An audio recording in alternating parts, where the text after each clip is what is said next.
정책 조정회의를 우리 정책위원회로 시작하도록 하겠습니다. 먼저 우영건 정책위원장님의 모든 말씀 듣겠습니다.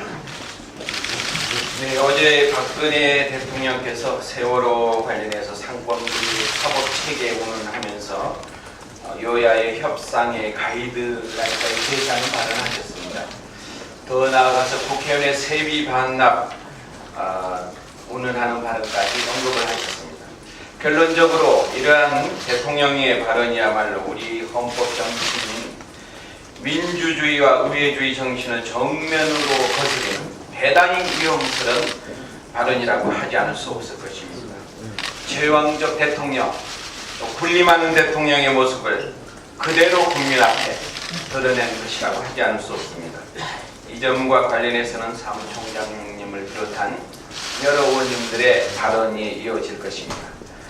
더 나아가서 평소 의회주의자로 신망받던 정의와 국회의장마저 일방적인 의사일정을 결정했습니다. 우리 의회주의 또 우리 의회 역사상 이런 경우가 거의 없었던 걸로 알고 있습니다. 일방적으로 국회의장이 의사일정을 합의하지 않고 일방적으로 결정한 것 또한 우리 의회주의 정신을 말살하는 대단히 위험스러운 결정이라고 하지 않을 수 없습니다. 당연히 여야 합의에 대한 의사일정이 돼야 국회가 정상적으로 기능을 할 수 있을 것으로 보여집니다. 어저께 우리 당 정책위원회에서는 기재부 2차관, 예산실장 등을 불러서 올해 정부 예산에 대한 설명을 들었습니다. 그 자리에서 새정치민주연합은 정부의 부자 감세 초래 없는 서민 증세는 반대한다라는 명확한 입장을 전달했습니다. 그리고 유례 없는 MB정부 박근혜 정부 연 3년 재정 적자에 대해서도 그 책임을 반드시 물어야 한다는 점을 강하게 질책한 바 있습니다. 지금 박근혜 정부의 서민 증세가 그 도를 넘고 있습니다. 지난 2008년 MB정부의 부자 감세 규모는 매년 5조 정도에 이른다고 합니다. 그런데 지금 그로 인한 세수 결손이 연 3년 동안 매년 10조 정도에 이르고 있습니다. 그리고 그 세수 결손을 담배세로 2조 8천억, 주민세, 자동차세 등 지방세로 1조 4천억, 그 외 추가로 부담하는 소득세 8천억 등으로 약 5조 원의 서민 증세가 예상됩니다. 결론적으로 부자 감세 5조로 충난 국간을 서민들의 고열을 짜서 서민 증세 5조로 메꾸겠다는 발상인 것입니다. 박근혜 정부의 이러한 세제 정책은 누구를 위한 정부인가를 명백하게 이제 드러난다고 할 것입니다.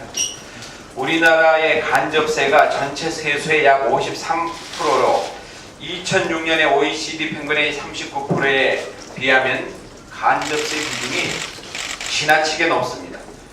간접세 인상은 물가 인상의 주범이고 소득 재분배 역할을 해야 할 조세 제도의 근간을 흔드는 것입니다.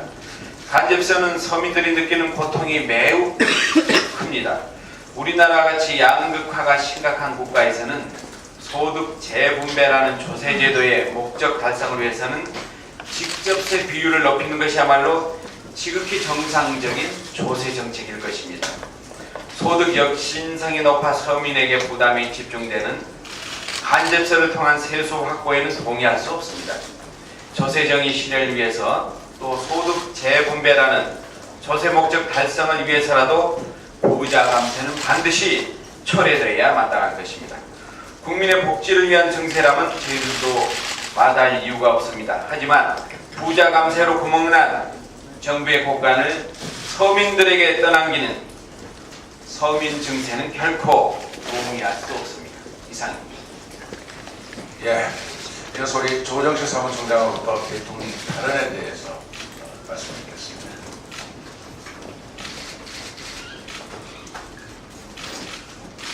네, 세월호 참사 5개월째 박근혜 대통령께서 끝내 세월호 진상규명에 등을 돌렸습니다. 어제 박근혜 대통령의 발언은 세월호 진상규명 의지가 전혀 없음을 만천하에 드러낸 국민 무시, 불통 정치의 전형입니다. 박근혜 대통령께서는 세월호 특별법 제정을 거부한 것도 모자라 모든 책임을 국회로 돌리고 심지어 유가족과 국민을 분열시키는 발언으로 유가족과 국민들에게 돌이킬 수 없는 상처와 절망을 안겨주고 있습니다.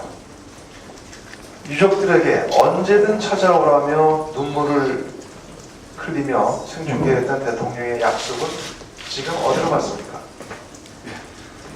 대통령은 지난 수개월 동안 세월호 특별법은 국회에서 알아서 할 일이라며 침묵을 지켜왔습니다. 그런데 갑자기 수사권 기소권 부여는 안 된다. 2차 합의안이 여당의 마지막 결단이라며 여당의 가이드라인을 제시했습니다.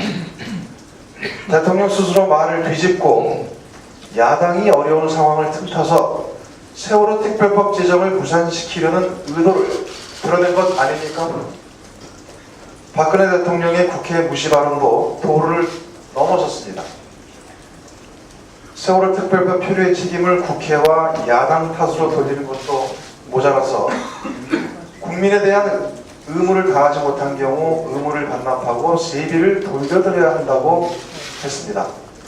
그렇다면 국민의 생명을 지키지 못한 대통령의 의무는 어떻게 해야 하는 것입니까?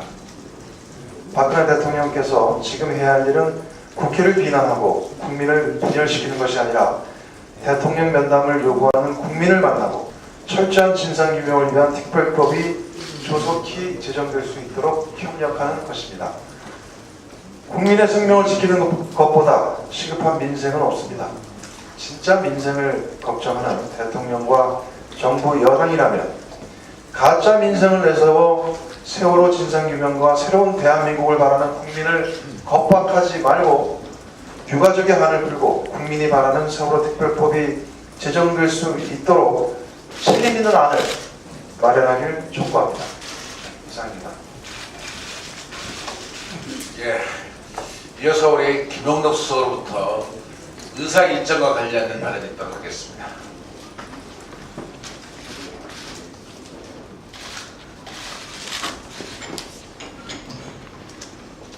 대통령의 눈치만 보다가 대통령 호출에 득달같이 달려간 새누리당 지도부는 하루 만에 대통령의 뜻대로 여당 단독 국회를 준비를 하고 있습니다.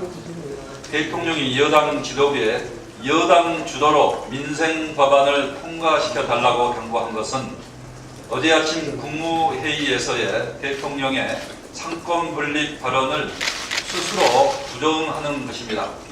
세월호 특별법의 수사 기소권을 포함하면은 사법체계의 근간을 흔든다며 상권 분립 운운하면서 존중하는 척 하더니 입법부 의사 일정에 대해서는 대통령 입김대로 마음대로 밀어붙여도 된다는 것인지 묻지 않을 수가 없습니다.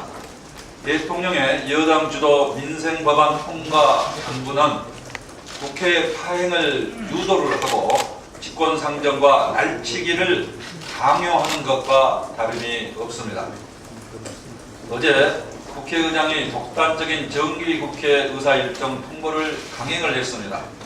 국회를 수호해야 할 국회의장이 청와대와 여당의 압력에 굴복하고 정기국회 의사일정을 일방적으로 통보를 한 것은 스스로 입법부 수장으로서의 권위를 무너뜨린 결정입니다. 국회 선례집에 의하면 국회의장이 일방적으로 의사일정을 결정한 선례가 지난 67년 헌정사에 4번 있었던 것으로 이렇게 나와 있습니다. 최근 가장 사례가 된 것은 18대 국회에서 있었지만은 여야 간 합의를 하고 난 후 형식장의 문제였고 4건의 사례는 오래된 10년 전의 사례입니다. 의장이 본회 일정을 정해서 안건을 상정한 사례는 날치기 직권상정을 제외하면 그 전례가 없습니다.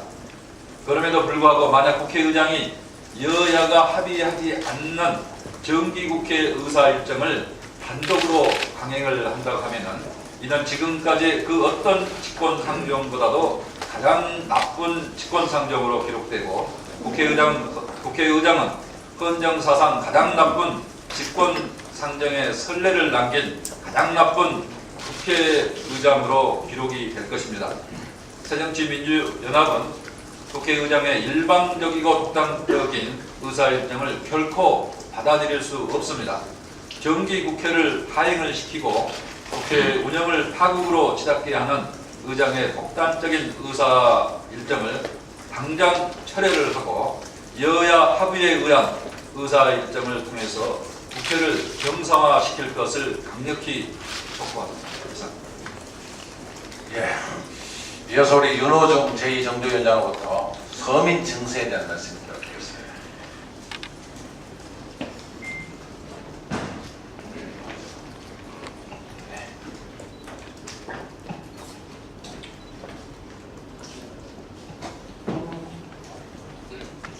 정부가 연일 담배세 인상, 또 주민세, 자동차세 등 지방세 인상과 같은 서민 중산층 증세 정책을 내놓고 있는데도 불구하고 어제 박근혜 대통령은 담배세 인상이 국민 건강 증진을 위한 것이다 라고 하면서 서민 증세가 아니라는 강변을 하고 있습니다.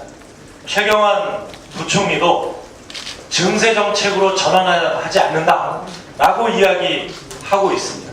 이미 서민 증세가 이루어지고 있는데 무슨 증세 정책이 아닙니까? 여러분 잘 아시는 것처럼 담배 값이 2,500원에서 2,000원 올라서 4,500원이 될 경우 하루 한갑 담배 피우는 국민이 내게 되는 세금은 1년에 121만 원.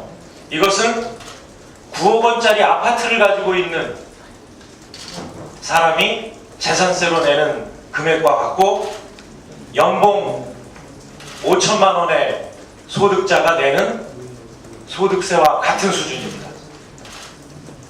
수많은 담배 피우는 서민 중산층이 담배 피우면서 세금으로 내게 되는 이 과중한 부담을 아무런 국민과의 상의 없이 이렇게 발표를 해놓고 이제 이것은 국민 건강을 위한 것일 뿐 증세는 아니다 라고 강변하는 것은 정말 말도 되지 않는 소리입니다. 이것이 어떻게 서민 증세가 아닙니까? 부자들에게는 법인세 세율을 깎아주고 그것을 계속 우리 야당이 올려달라고 하고 있음에도 불구하고 전혀 말을 듣고 있지 않습니다. 지금까지 법인세 감세로 부자 감세로 이 세수가 줄어든 것이 모두 100조에 이른다는 조세정책연구원의 연구 결과도 있습니다.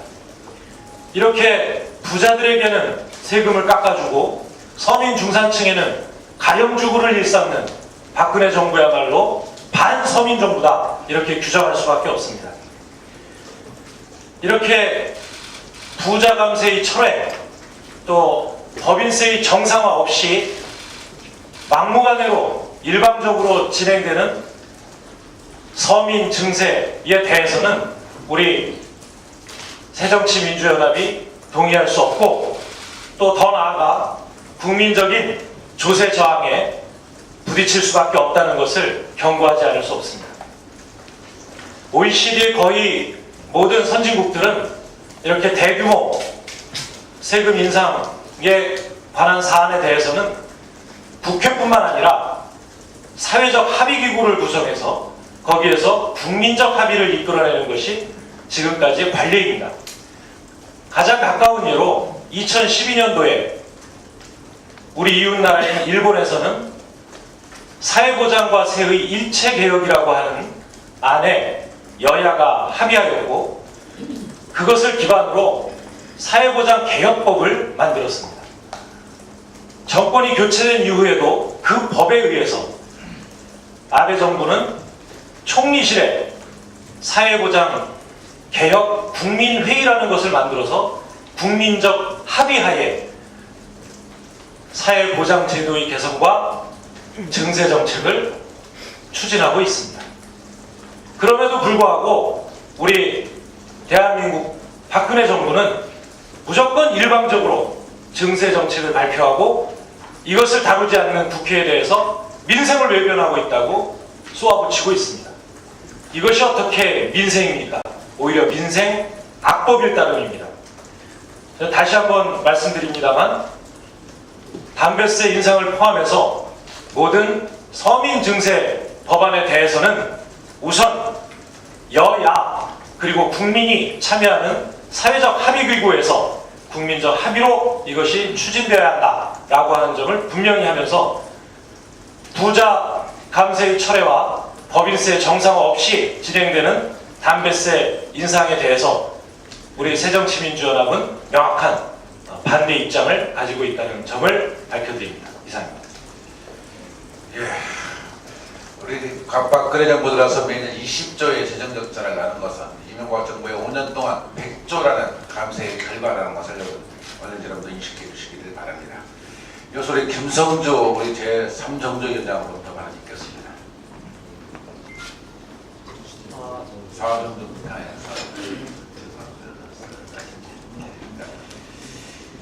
예, 김성주입니다. 네, 박근혜 대통령 해도 참 너무합니다. 어제 국무회의에서 국회는 국민을 위해 책임을 다할 의무가 있으니 의무를 행하지 못할 경우 의무를 반납하고 세비를 되돌려 주라고 말씀하셨습니다. 그 말씀 그대로 돌려드리겠습니다. 국가 원수인 대통령은 국민을 위해 책임을 다할 의무가 있으니 의무를 행하지 못할 경우 의무를 반납하고 세비를 돌려주십시오. 한 달에 70만 원도 못 버는 가난한 국민이 500만 명이 넘습니다. 한 달 내내 일해봐야 100만 원 남짓 버는 국민이 200만 명이 넘습니다. 이 민생의 어려움에 대해 대통령은 아무 책임도 없습니까? 4.15 세월호 참사 당일 제대로 대응을 못해 단 한 명의 소중한 생명도 구해내지 못한 대통령의 책임에 대해 국민의 생명과 안전을 지키지 못한 책임은 어떻게 질 것입니까? 세비 반납 좋습니다. 대통령의 월급도 국민 세금입니다. 대통령과 같이 책임을 느끼고 행합시다. 대통령의 책임은 세월호법에 막힌 전국을 풀 책임이 있습니다. 국회 공전 사태에 대해서도 대통령이 이제 해결책을 내놔야 합니다. 지방선거를 앞두고 야당 대표와 회담하고 유가족 손을 잡아주며 언제든 찾아오라고 하더니 선거가 끝나니 청와대를 찾아온 유족들을 여지껏 만나주지 않고 있습니다. 법은 국회가 알아서 하고 유가족이 지나치다고 하면 어떡하란 말입니까? 그렇게 모질게 하면, 매정하게 하면 국민의 어머니가 될 수 없습니다. 비극에 대해 무릎 꿇고 국민들에게 사과하고 유가족의 아픔에 손을 내밀어야 합니다. 언제까지 국민의 대통령이 아니라 새누리당 대표로 활동할 것인지 묻습니다. 이제 진상규명은 대통령이 나서서 책임지고 해결해야 합니다. 대통령 스스로 나를 포함해 성역 없는 조사를 하라고 지시하고 철저한 수사로 진상을 규명하라고 하고 특검 추천권을 야당에게 양보하라고 과감하게 이 얘기하면 이 모든 게 해결됩니다. 꽉 막힌 전국도 다 풀립니다. 박근혜 대통령 피하지 말고 결단하십시오. 예, 이어서 우리 윤혜 의원님의 발언 있겠습니다.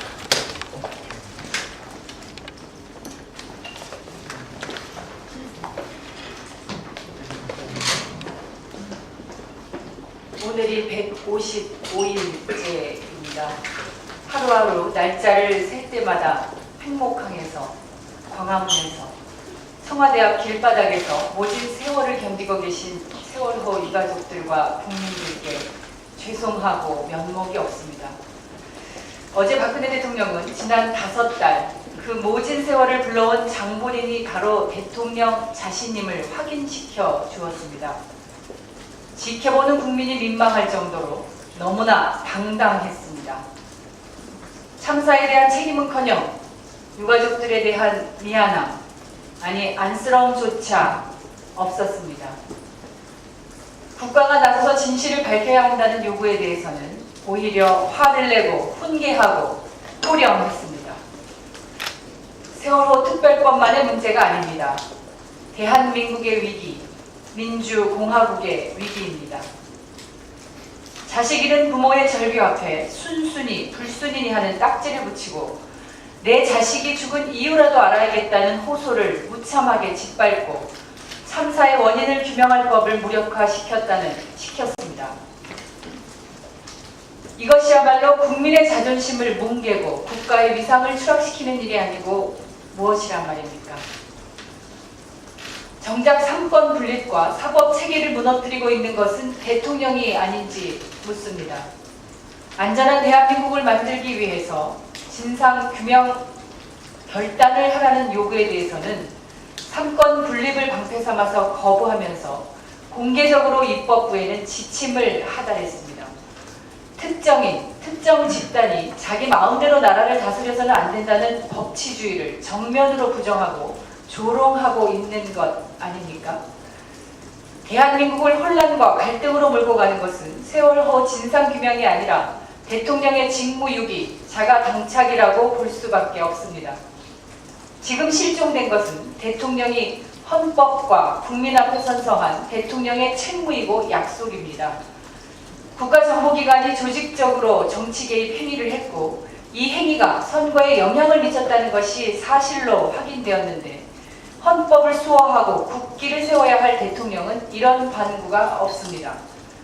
꼼수 증세로 서민들의 한숨은 깊어지는데 수도 없이 증세 없는 복지를 약속하고 증세 없이도 다 잘할 수 있다고 호언장담했던 대통령은 보이지 않고 담뱃값 인상은 증세가 아니라는 말장난만 무성합니다.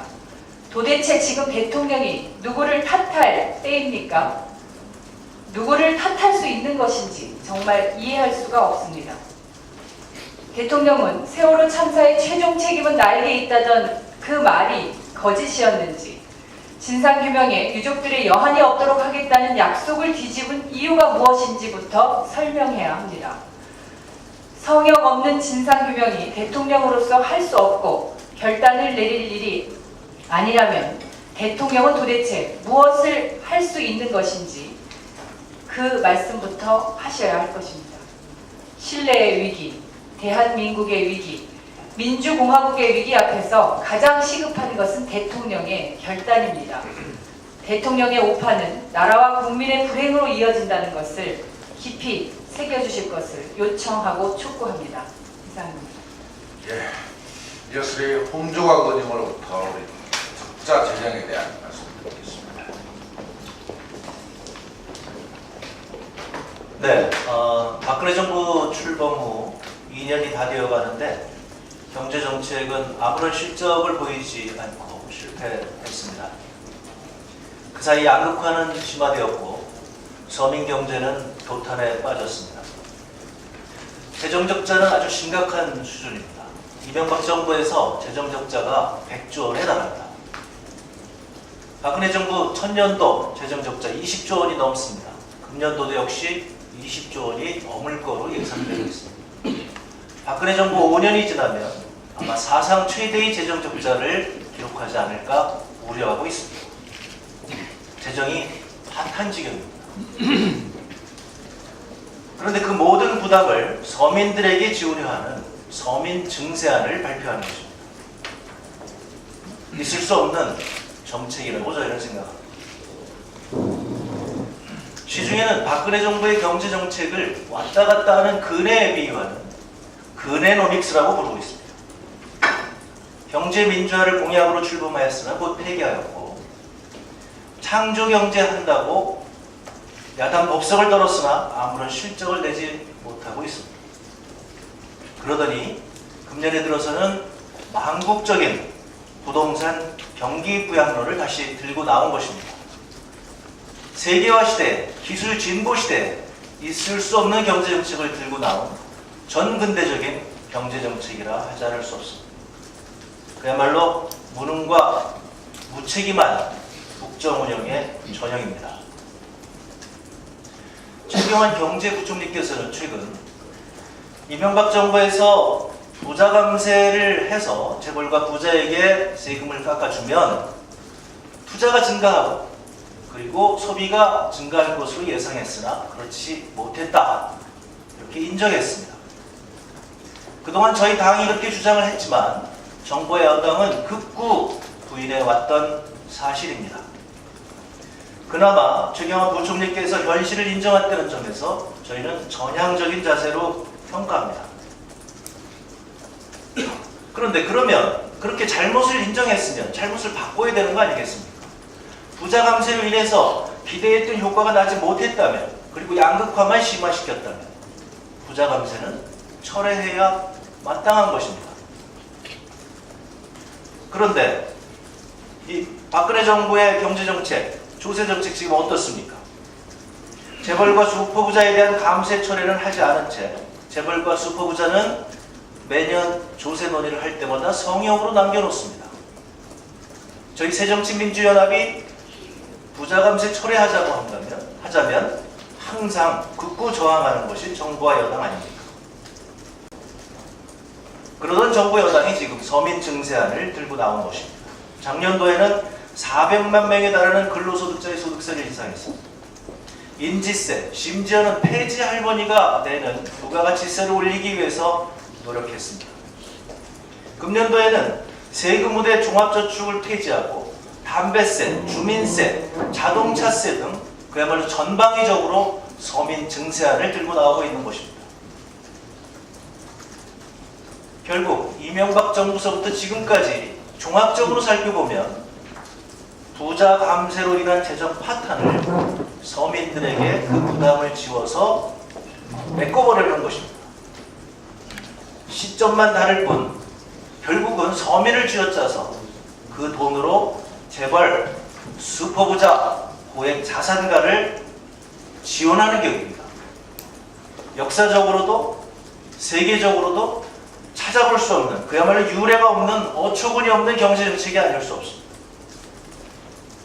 가렴주구의 시대로 돌아가겠다는 것입니까? 저희 새정치민주연합은 그동안 가계소득주도 경제성장정책을 제시해왔습니다. 중산층과 서민은 지금 지원의 대상이지 가렴주구의 대상이 아니라고 하는 것을 다시 한번 천명합니다. 네, 이상입니다. 자, 이어서 우리 김경호 후보로부터 담배세 인상과 관련된 짧게 해주시죠.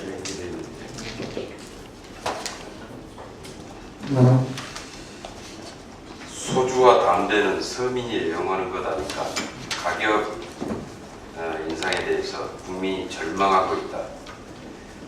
서민 부담만 늘리는 재정 확충령이다. 이것은 2005년 9월 달에 당시 야당 대표였던 박근혜 대통령께서 노무현 대통령과의 청와대 회담에서 하셨던 말씀입니다.